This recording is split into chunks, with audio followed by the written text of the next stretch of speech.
Hi. Hello, Hello. how are you, Dina? Fine. Okay, so we're doing this to explore an essay that I just wrote. We're going to have a conversation about it. Mm-hmm. Um, and I'm going to read it chunk by chunk, so not all at once. And then Mm. you give feedback as a psychoanalyst, of course, Mm. as someone who's into education as well. Yeah, I mean, I already read it. Great. And I sent it to you with the citations and with the sources and all that, right? And I Right. had a lot of thoughts when I was reading it, so I think that will be perfect. Great, great. So I'm gonna start now. Mm-hmm. Okay, so it's called New Generations, and it starts as follows. Mm-hmm. The global Americanization of education has de-educated the youth base of the USA as well as the countries that view the American system as a model to be emulated.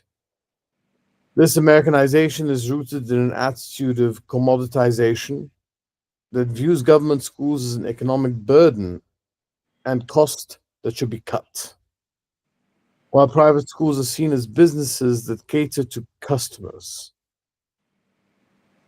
With the advent of AI and the over reliance on educational technology, both of which can be used as cost cutting tools, Americanization of education threatens to devastate what little remains of American IQ, as well as the mental faculties of the populace of US allies and followers. In light of the resultant decline in global mental abilities, there is now a need to address the issue of parenthood and the education that should go with it. So that's the intro. That's the preamble of the essay. Mm-hmm. So, what are your thoughts on that portion? I completely agree, and it made me think of three different thoughts that I'd like to discuss as we go down Bardobas. And my first thought was, well, it's the fall of the Roman Empire, isn't it? Because you had Rome ruling and claiming that it is the be all know all, and America is kind of the same, بالنسبة. And when I see it kind of crumbling right now, it kind of reminds me of how it's like arrogance will not get you very far, although it makes you look good. And then that makes me riff off to it made me think of the narcissistic personality and how it is very childlike, and in making the army and the AI and the very kid friendly. And when I say kid friendly, I mean AI is very easy to use and very easy to abuse, but also the army is kind of, if I'm looking at it from a Freudian, which I am, psychoanalytic perspective, I would say it is the id, because it is the side that says I wanted and I wanted now. And that's really the army, because why negotiate and go to a school and get an education and actually raise my children as an extension of society when I could just fund a war machine, which is going to get me what I want. So in that sense, it feels that we're becoming very narcissistic and self-absorbed under the guise of being individualistic. And it also made me think about how other cultures were so profusely demonized, Zaymasan. The Soviet Union for being like very like gray and war, and and the Arabs being barbaric, and just everything that's just trying to demonize everything that's not American, that is not AI, that makes you want to have family time and sit at a table with your family and educate your children so that they can benefit their society rather than just benefit themselves. Yeah, the id part is very Hmm. true here because it's we are talking about the extremely base, primeval, uh, aggressive, mindless, animalistic element of society that's being used as cannon fodder, and it's it's those people who are being thrown into the fray when it comes to battles like Vietnam, for example. They used to call it the trailer trash ghetto army.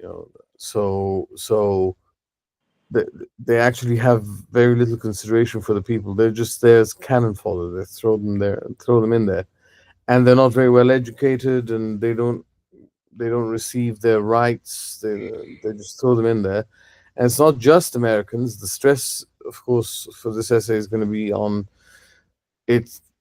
It's not just America. It's America and those who follow it as a model, those who are impressed by it, those who make deals with it and rely on it, or Mm. That really struck a nerve here, because when you started talking about how it's just feeding the cannon, it felt Fallon. It is very true that when you look at soldiers, it's like they don't even know what they're doing. They don't know where they're going or why, and they are not educated. And then you have this very manipulative attitude.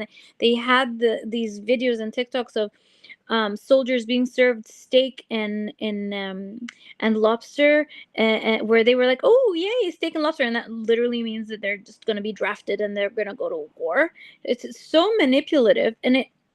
When you said that it's not just America, it's the American model, it really reminded me of, like,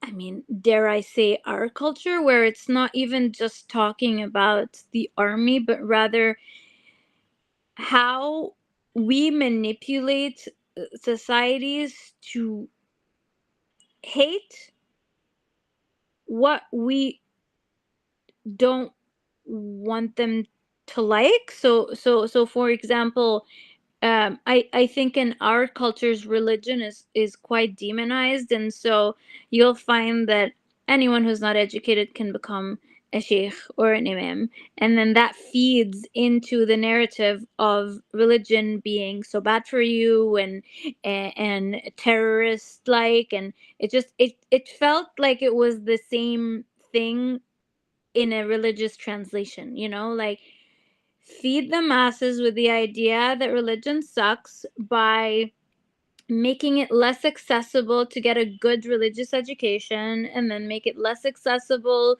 to like religious people, and end up with people not only hating and demonizing religion but also using it as a weapon. So you have terrorist groups who are basically armies, militias, but armies, and you don't need to be educated to be part of like ISIS or anything. In fact, you probably don't know anything about any religion if you are part of ISIS, and you don't know anything about God. So I just feel like it's the model. It's the army model, where the army is just a war machine. It's not even a Soviet Union type of army where you're like educating the soldiers and you have a specific purpose. It's just war. Gimme now, kind of like greedy, narcissistic attitude. and it's inherited to hit the essay's thesis. It's inherited generations of it, Yeah, this is it. generations of ignorance, generations of lack of education, parent to child feeding the same thing, so that you have continuity, you have a product line of these ignorant people. Yeah. So and governments are doing that deliberately to have a constant supply of the things they need. Hmm. All right. Let's go to the next portion, which is the givens. There are certain givens that need to be listed. Number one, people who live in vulture capitalist countries, and I got the term vulture capitalism. The citations is at the bottom of vulture Caught capitalism. my eye. Yeah, it's a uh, I can't remember. Grace Blakely. She wrote a book called Vulture Capitalism. Mm. Check this out. It's fantastic. Yeah, caught my eye because I was like, I know it's not a typo, but I also know that I'm educated and I don't know this word. But It's thank you a, for explaining that. yeah, it's an amazing book. People who live in vulture capitalist countries and started dispensing babies after the crash of 2007, 2008. are the worst educated adults in the history of mankind, as we shall see from their comments on this post once we publish it online, Instagram, YouTube. We'll see that for ourselves. We'll see their comments. Number two, those same people do not participate in the education of their children, a process that starts from conception, not birth. I can smell the smoke emanating from their ears and heads. Number three, those same people send their kids to so called international schools that educators classify as non selective, a generous and destructively diplomatic euphemism for rich excrement. Number four, the class divisions imposed upon capitalist education systems have been in place since Richard Nixon decided to eradicate student movements and workers' rights by defunding education. This measure has since been expanded and globalized to all governments who receive aid from or have significant economic dealings with the USA. Number five, all US governments have been tools that target US population for price gouging at the hands of private insurance, banking, energy, pharmaceutical, weapons, utilities, legal, technological, and education industries. Once these industries become multinationals, they turn their vampiric gaze towards the rest of the world. US private businesses are therefore the biggest sources of danger to humanity at large. Number six, at the end of World War II, the US had no practical need for a military. Mexico and Canada were not and will never be crazy enough to attack the genocidal barbarians who, to date, are the only monstrous terrorists to use nuclear weapons against civilian population. The US is also protected by its impregnable geography. The only reason for the US to have a military is that it is the archetypal rogue state. Number seven, despite having no practical need for a military, the USA maintains one with a maintenance cost and expenditure that eclipses the next 10 nations combined. That savage status, along with the tragic reality that it is easier to list the countries that have not been attacked by the US, leads the world into a completely futile arms race that will always be against the best interests and priorities of the world's nations, especially affecting expenditure on education. Number eight, investments in education and healthcare cascades and solves all economic, social, and political problems.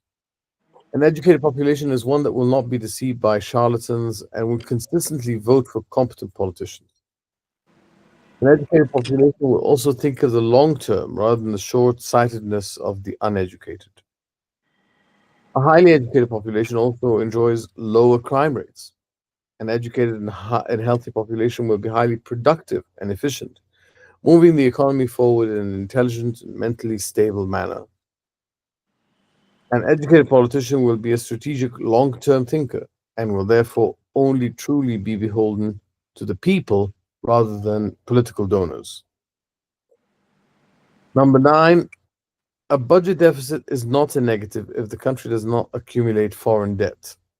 Conversely, a budget surplus is not necessarily a good thing. It all depends on the fiscal targets set by educated, healthy, competent politicians. Number 10, education and technology combined with AI erodes mental abilities by depriving learners of experiential education. Number 11, parents in vulture capitalist countries spend little or no time with their children. The rich are too busy hoarding wealth, while the poor are too busy working two or three jobs just to make ends meet. Assuming their parents teach their children, wild assumption, I know, the contact time to review homework, teach manners, or give advice is simply not there. And that's it for the givens. So back to you, Dina. So much to unpack here. So much to unpack. I want to start with the first thought I had, which was turning things that shouldn't be businesses into businesses. Hmm. And I know that that's not what you were taught. You were talking about the army being a business, but what came to mind was how jails and prisons are also a business in the US. Yeah. and how horrifying that is to me, because it makes it more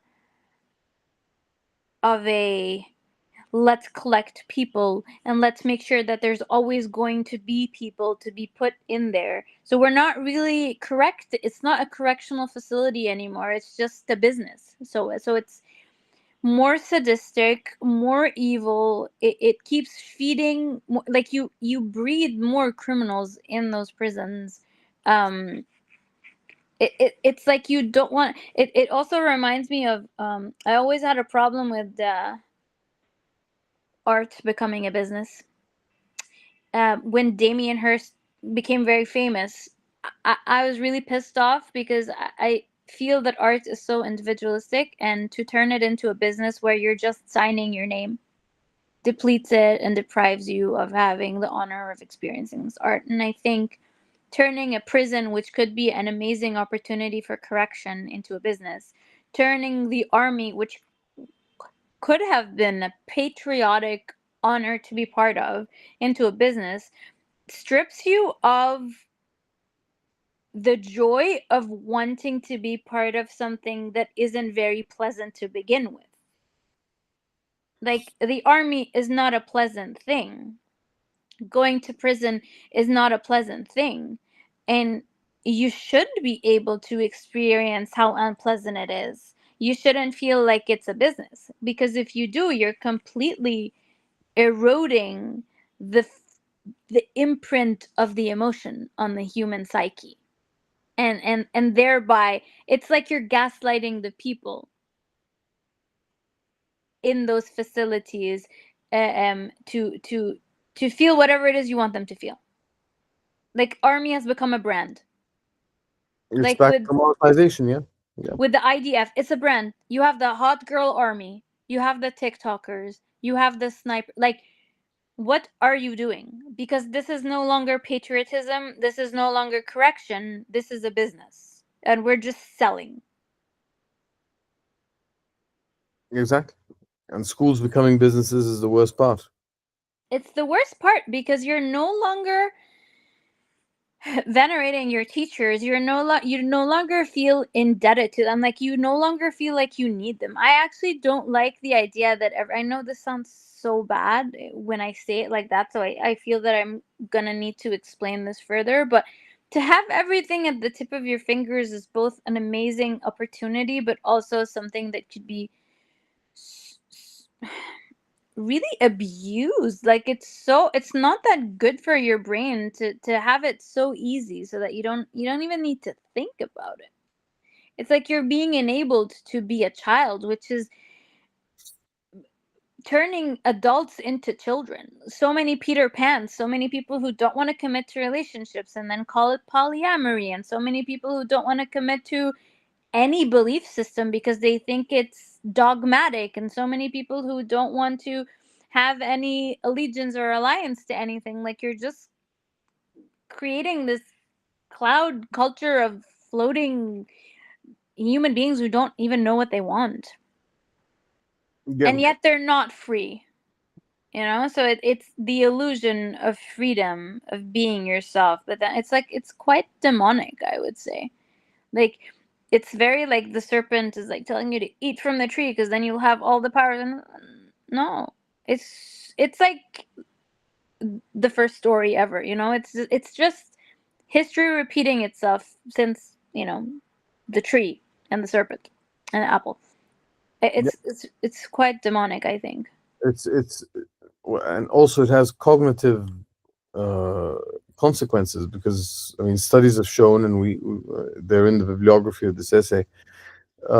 Studies have shown that there is cognitive impairment that comes with excessive use of or over reliance on AI and Mhm. education technology, Mhm.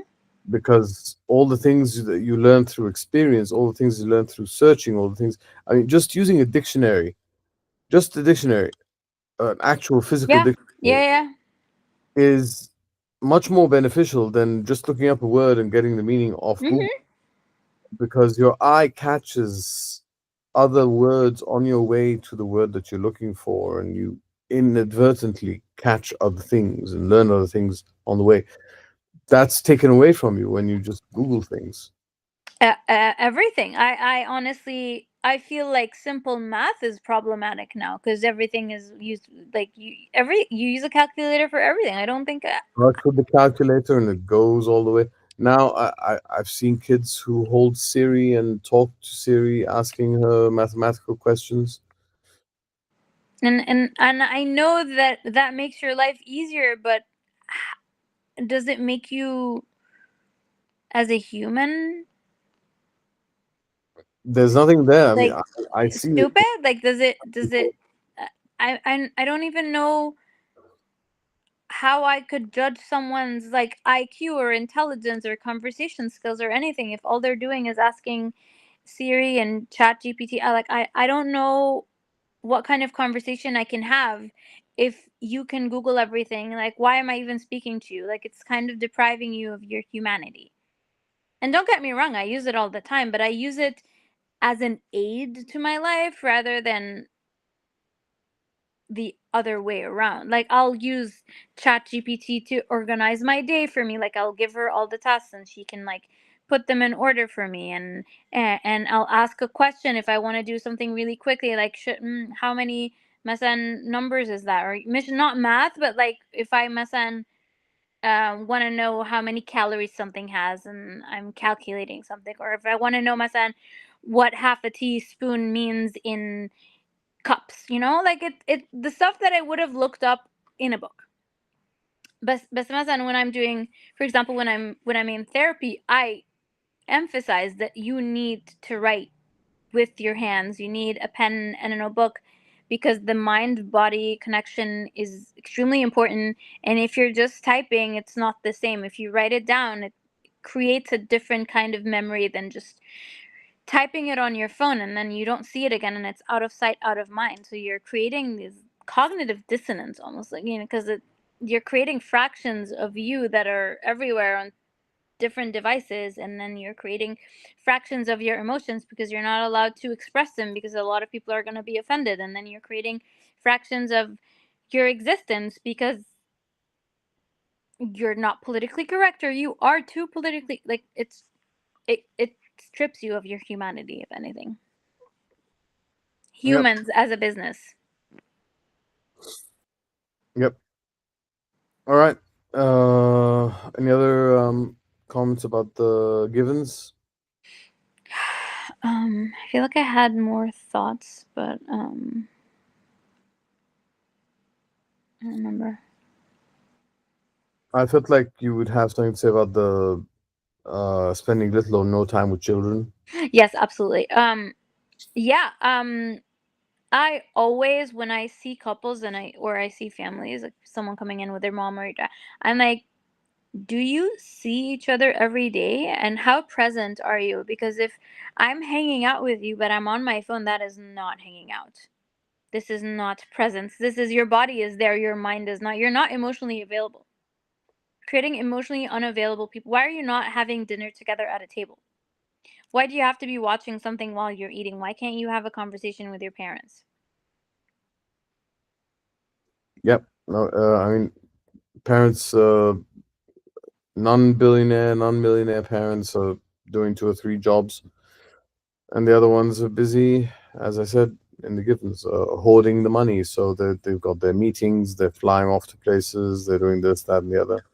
They don't have time for their kids. They don't spend time with their kids. And ironically, that might be actually nowadays with the kind of parents that exist globally, especially in vulture capitalist spaces. Um, it's probably better for the kids not to have those particular parents around because they'll benefit from not having those parents, which is a shame and a paradox. But Um, how do you feel about that claim? I don't entirely agree because I think, unfortunately, a parent is a parent, and a parent cannot be replaced. No matter what, no matter how shitty the parent is, you'll still find the person seeking their approval and their validation and their love. Um, I used to have a friend who only lived with her mom, and her mom was quite abusive. And I remember it was the time of swine flu or bird flu, something like that. And she went to hospital. She was sick. She fell sick, and her mom was really cussing at her, like, you're saying unspeakable things. And the girl would cry because of what her mom would say, but then she would run to her mom and hug her because she's all she had. So I don't entirely agree. I don't think the absence of these horrible parents is better than, I mean, obviously in a perfect world they would not be horrible parents, but I actually I had a girl a few years ago who literally had mommy issues, but it wasn't even her mom. So it took so much digging for us to realize that the mommy issues were actually from the housekeeper, because the housekeeper was threatening to leave, and that was so traumatizing to the girl because she was like the mom figure, because the mom was so unavailable. Yeah, yeah. I understand how you see the parent as a necessary element, but I'm claiming is that sadly, parents can, uh, I Do a mean, lot of damage. can do more harm than good nowadays. Yeah, no, I completely agree. You know, They build the infrastructure of your brain, so I completely agree. yeah. Completely agree. And Everything you feel, and I'm gonna use a very Gen Z example, is put into everything they teach you is put into that search bar, and the algorithm is your life. yeah, it's yeah. And I shouldn't be using this example given the talk that we're having right now, but it's just so relatable. Like you're putting in words, and that is the lens that with which they see their lives. And I made the claim also in the second, given that the education of children starts from conception, not birth. Absolutely. Um, so I, I was thinking, I used to play music to my babies while they were still in their mommy's womb. Mhm.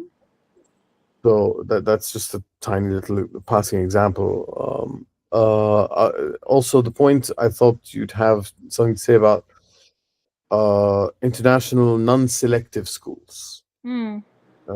especially in places like the United States and Egypt and the UK, when you have a school, an expensive private fee-paying school, but it's non-selective. We're not concerned about your abilities. We're more concerned about whether or not you can pay. Hmm. So I thought you'd have something to say about that. I mean, I I don't really care about the selection process. I mean, obviously it would be better if there was a selection process, but I don't really care about the selection process as much as I do about the ideals that these people would have. The people who think that they need specific types of people are probably also uh, m- once again geared towards business like attitudes. And education is not a business, it's an investment. And I don't mean investment in the school, I mean investment in the person. Yeah, So you should be investing in good teachers and investing in students, meaning that they should like school. They should feel safe at school. They should want to educate. Like, it should be something that brings them joy because they're going to be better people, and not something that they dread. I mean, most kids don't like school because all they get is bullying from friends and from teachers and people telling them that they're not good enough, and that they'll never make it to I don't know what. So I mean, what is the point here? Because why are we educating you on a topic but then traumatizing you on another? Like, why am I ruining your personality as a human being but then saying what is tell me what an isosceles triangle is? Like, right. Yeah, yeah. And do you see a difference in people who come to see you between students who go to an international school and those who don't?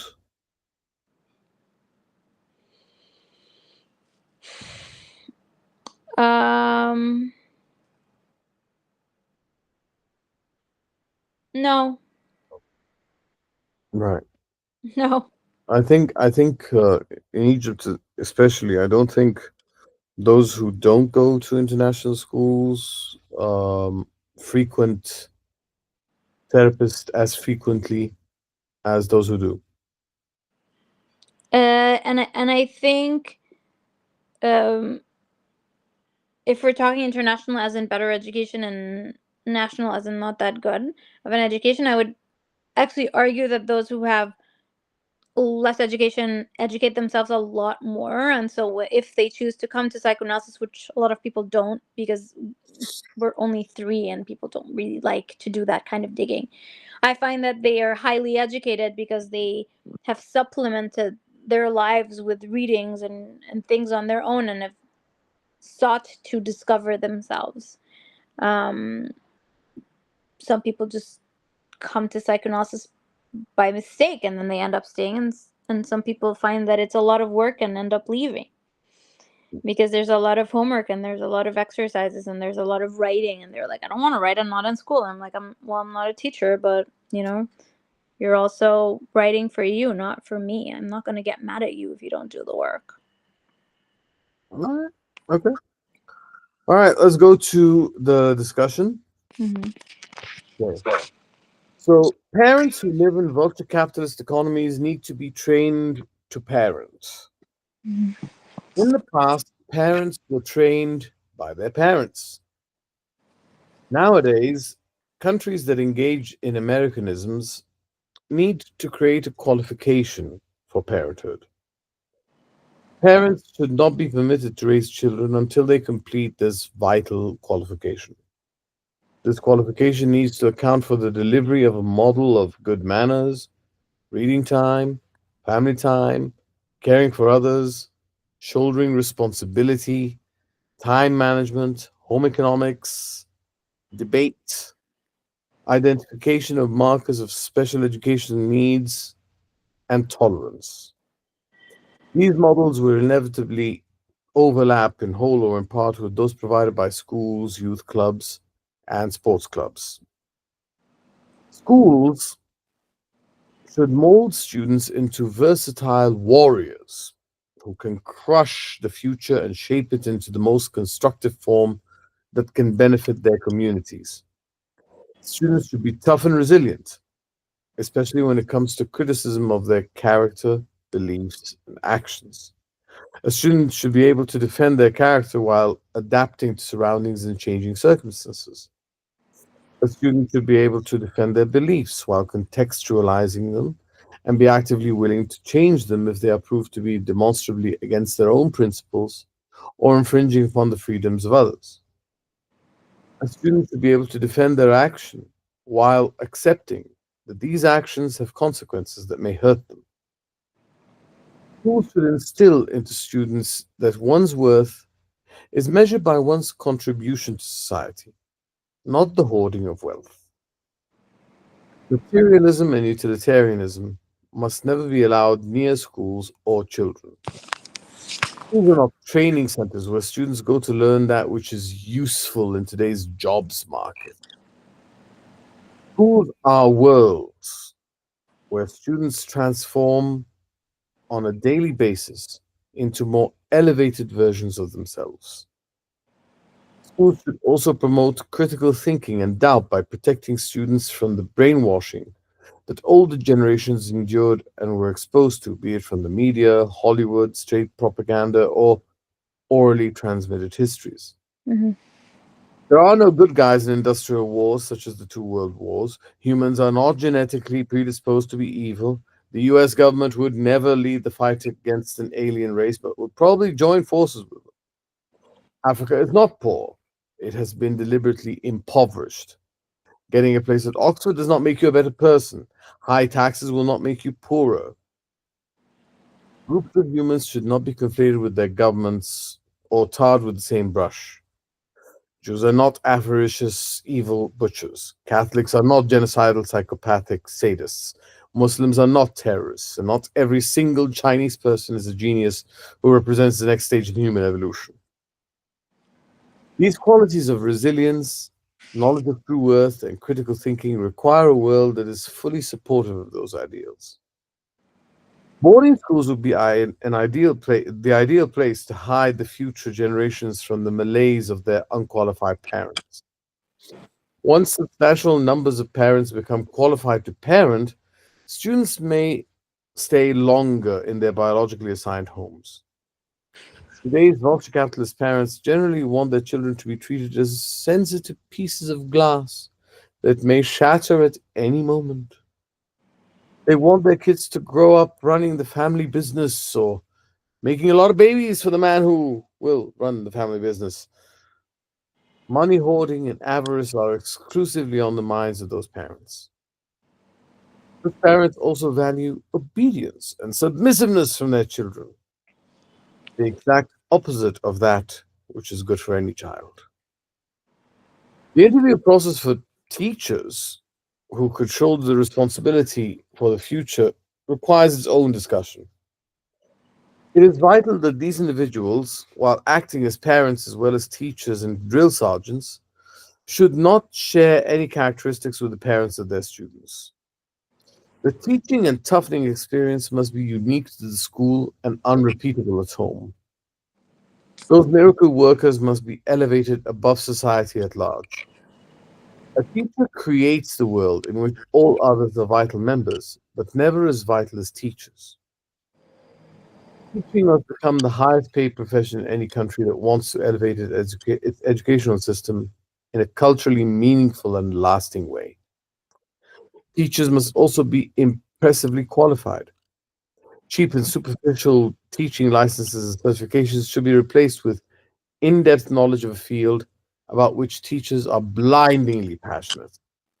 Imagine passionate teachers inspiring young minds in every subject. Every new teacher must have at least a master's degree in their field, which they will upgrade to a practice based doctorate, not a PhD, if they want a promotion to head of department, for example. These studies must be fully funded by the schools, states, universities, or a combination. This is a world where, like in China and Europe, minus Britain, student debt does not exist, since it is immoral to suck the blood of young people. It is also the epitome of stupidity and short term thinking to suck the blood of your own future. I must digress to express my disgust that the people who impose university tuition fees on students are those who enjoyed free university education. Mm. The teachers of the future must also be qualified special educational needs teachers, or at least trained to identify markers of special educational needs and then refer to the Senko. Undiagnosed special educational needs are a crime against humanity and must never go unpunished. This is another reason why today's vulture capitalist adjacent parents are unfit to raise children, since many of them either live in denial due to the SEN stigma in their communities, or worse, treat their children as lazy and stupid, crushing that child forever. While those parents want teachers to shelter their children from tough treatment, the teachers of the future should protect children from such parents. And that's the discussion. Hmm. Once again, the theme of the business.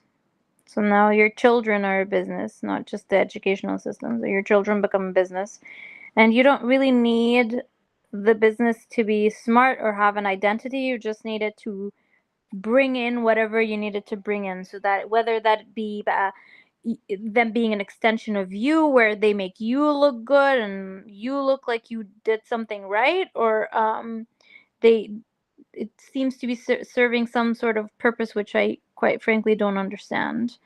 um but it's really upsetting. It was upsetting to read this part. And how do you feel about the suggested solutions? I think they're absolutely great, but I don't think anyone would want to implement that, because for some reason this is not good for the plan, and I don't know what the plan is. Once again, quite demonic almost, because why would you want to fail people? Why would you want them to be stupid? Why would you want to stop funding special education? Why would you want to make everyone require special education as well? You're dulling people and dumbing them down and depriving them of their basic needs and gaslighting them into submission. And then what? Claiming that humans are stupid and useless and only fit to be war machines so we can fight for a bigger plot of land. And then what? What are you going to do with that land once you have it if everyone on that land is stupid?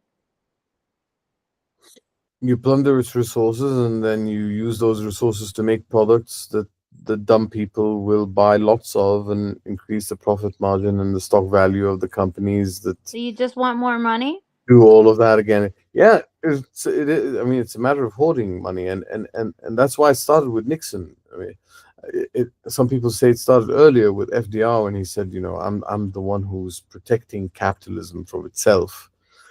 But Nixon, because Nixon came in '68, and what did he want to do? He wanted to make sure that all of the student radical movements that happened in the '60s all over the campuses. The university campuses were on fire throughout the '60s, especially against the Vietnam War. How do you stop these people from reaching university? And his solution was defund education. And then Reagan came and expanded that. And yeah, that's how you do it. You just defund. I mean, the American education system. I don't know if you remember the episode in Big Bang Theory where uh, Penny's friend Zach, the big hunk, uh, Mm. who's very stupid, very very stupid. He looks at the cover of a science journal, and it has the picture of an atom, and he gives it to Leonard, and he says it's all about planets this month. And he's like, "That's an atom." It's like, "That's what I like about science. There's no right answer." And Howard later on in the same episode says that this Zach is an indictment of the American education system, and that is the case. That is the result of what Nixon and then later uh, Reagan did, and then the Bush Jr. and even Obama, and now of course Trump. All of them are doing their best to defund education, increase charter schools, increase private schools, reduce money for districts, reduce resources for districts. It's it's all that. I mean, I you mean, know, we sell water. We well, yeah, sell water. We're like this close to selling air. oxygen. Yeah, have you ever seen Spaceballs? The movie Spaceballs. No. Well, it's a spoof of Star Wars, and the struggle is air. There's no air, so the planet Spaceballs, the actual planet Spaceballs, where the evil empire lives, is running out of air. So they want to conquer planet Druidia that has a lot of air. Mm. They have this huge vacuum cleaner that just sucks all the air. But in the meantime, they've got cans of oxygen. They open Yeah, I the mean, can. we sell water. That's so ridiculous. Yeah, And I mean, how it started was basically someone saying, like, I swear to God, like, I'm gonna make them buy it. yeah. It's, it's a crime against humanity. And yeah, it's just Once very you upsetting. take enough people, uh, they will buy the oxygen as well. Yeah. So yeah, so the solutions. I mean, I agree with you. The solutions are highly unlikely to be adopted by Highly unlikely. market economy. That's not I going to think it happen. would be great. It sounds utopist almost. Like, But I think. it's happening in China. All this is happening in China. But then we're demonizing China. but China's no civil liberties, no human rights. And also very in a very subtle way. So like, oh my god, like they gave us COVID. They eat bats. They're disgusting.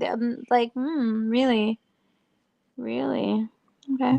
Yeah, they are the next stage of human evolution, in my You opinion. know, like what have you done? You know, Yeah. Well, um, what do you think of the qualifications of teachers? I think it's really important for teachers to be celebrated, educated, and humanized. Because a bitter teacher uh, ruins generations. Yep. Yep. The- And you have so many bitter teachers who've ruined children. Um, you just need to make people feel loved, and teachers are the most important. I think because they're raising entire generations, and they act as, I mean, they're not parents, but they're not parents. You know. well, actually, in Europe, they are in loco parentis. Legally, they are in loco parentis. So Hmm. in school, they are your parents. I mean, they kind of are. And if you have really horrible parents at school, then, and that's where you spend most of your time, right? Um, I was just talking to a few of my patients today, and sometimes I have a theme the entire day. So I'll talk about the same thing with a bunch of people because they just come with the same concern. And I mean, I like to call it becoming a pickle, and I think it's really funny in that if you stay in a place long enough, you absorb the place and you become like that place. And so you become a pickle. And I even actually ended up giving them homework uh, because I'm very unorthodox when I give homework. It's just I'm very like unorthodox in the homework.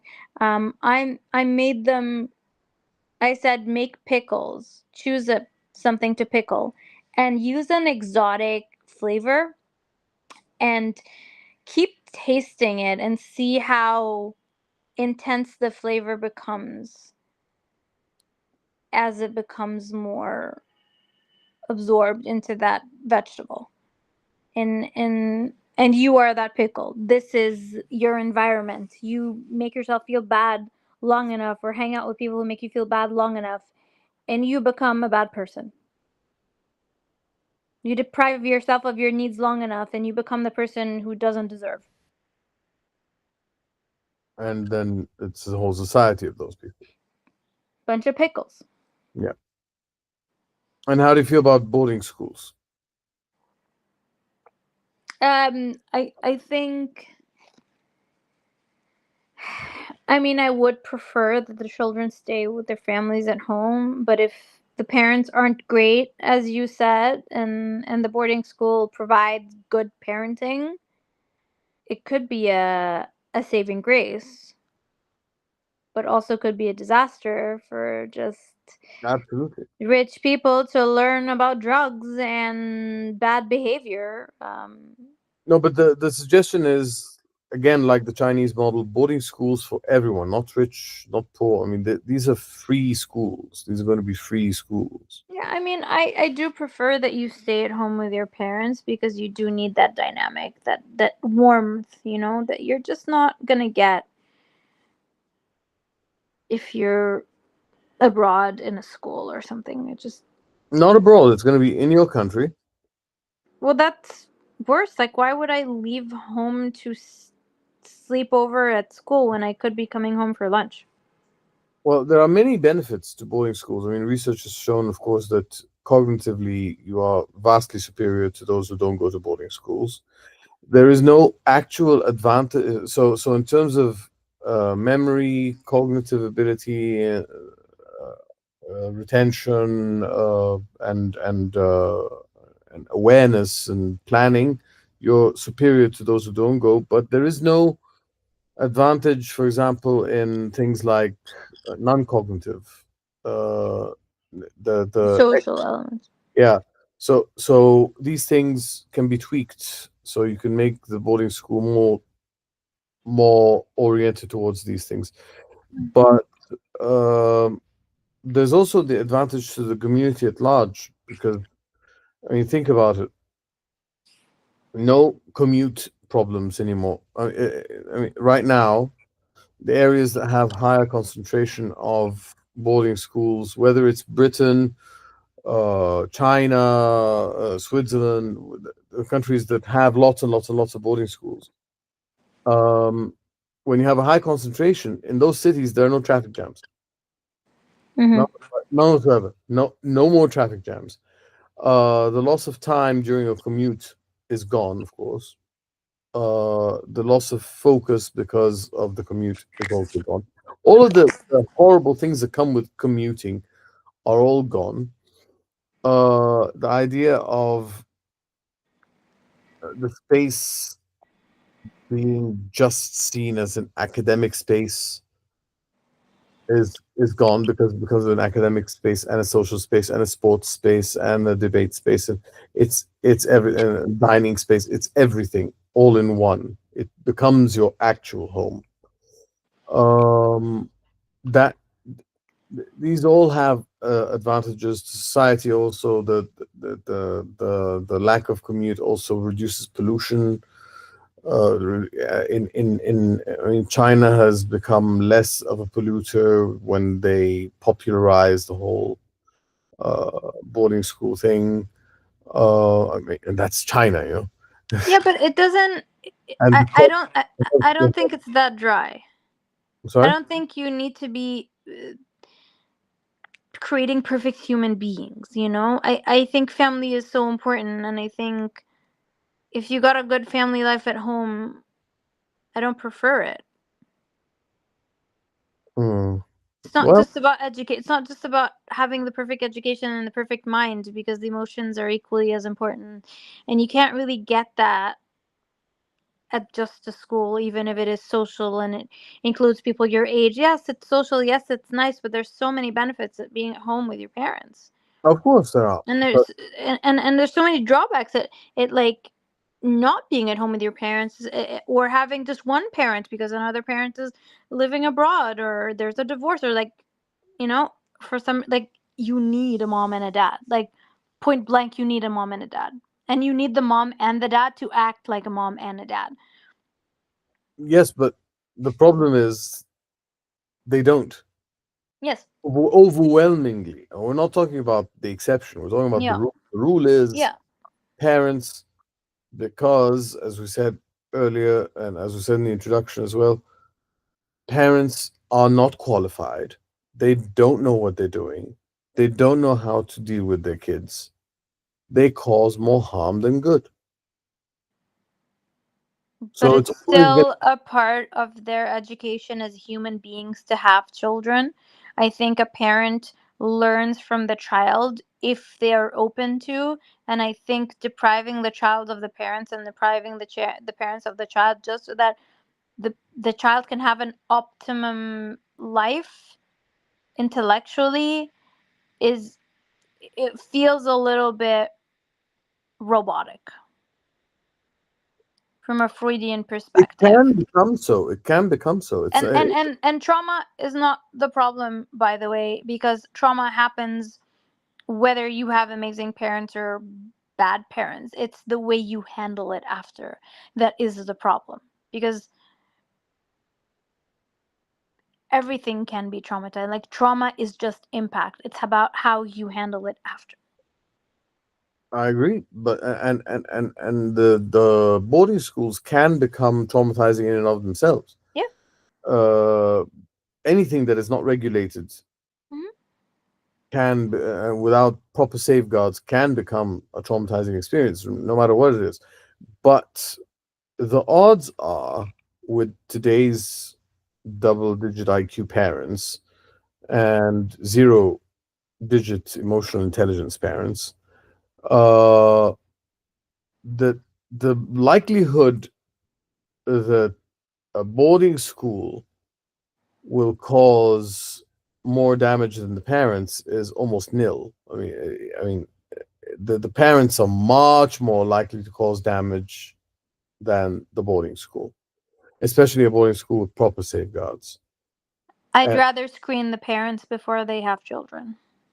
yeah, well, these things have to go together. You Yeah. have to screen the parents and implement safeguards at school. Boarding schools are an option. They have other benefits, not just for the kids, but also for the economy, for the health Hmm. of the country, for the resources of the country. It's Yeah. cheaper to run boarding schools than to run non-boarding schools because you take away the commute and all that, as we said. So it's I don't know. I think boarding schools have a merit, but I mean they're not absolutely necessary. But when they're there with the proper safeguards, they can be fascinating, non-robotic, very alive, very because we have lots of age groups in boarding schools. Hmm. Okay, so we can have a comprehensive boarding school which goes from 3 to 18. Okay, we can have a boarding school that goes from 13 to 18, like Eton and Harrow and Winchester and these things. A little orphanagey. That's the thing. We are dealing with. I mean, the new generations are orphans. I mean, they really are. I mean, I don't want to perpetuate that. I don't want to give solutions to give the orphans better lives. I want to give them better parents. we need to educate the parents, but these are the parents of the future. Once we educate those kids, they can go on and have kids of their own who don't need that kind of treatment anymore. But once we have that base, It's just something isn't sitting well with me here. It's feeling a bit sterile. how so? I don't know. It feels like let me just remove the family to make sure that the child does the best education and then reintroduce I don't know. I don't know. It feels like a lab experiment. I don't love it, psychologically speaking. It's Desperate times call for desperate measures. We are in a situation where the parents are the main cause of decline in global societies. then work on the parents, not Late now. It's too late to work on parents now. well, I mean, I understand. I just don't entirely. It's not sitting well with me. It feels a little bit like I don't know. I get your trepidation, but if you deal with parents on a day-to-day basis, you will realize that uh, especially I'm talking about societies like U.S. societies, like Egyptian societies, Arab societies, things It's like just I do see parent. I just I think we can agree on to disagree on that. that. Okay, Mm. let's go for the conclusion. Mm. All right, our children do not belong to us. They belong to communities that they will choose for themselves once they have the tools to make such a choice. New parents just won the biggest lottery and may or may not be trusted with how to use those winnings. The purpose of education is to enable children to one day make the right choice of community, prosper within that community, collaborate with other communities, and change communities should they, upon reflection, find it necessary or more attractive to do so.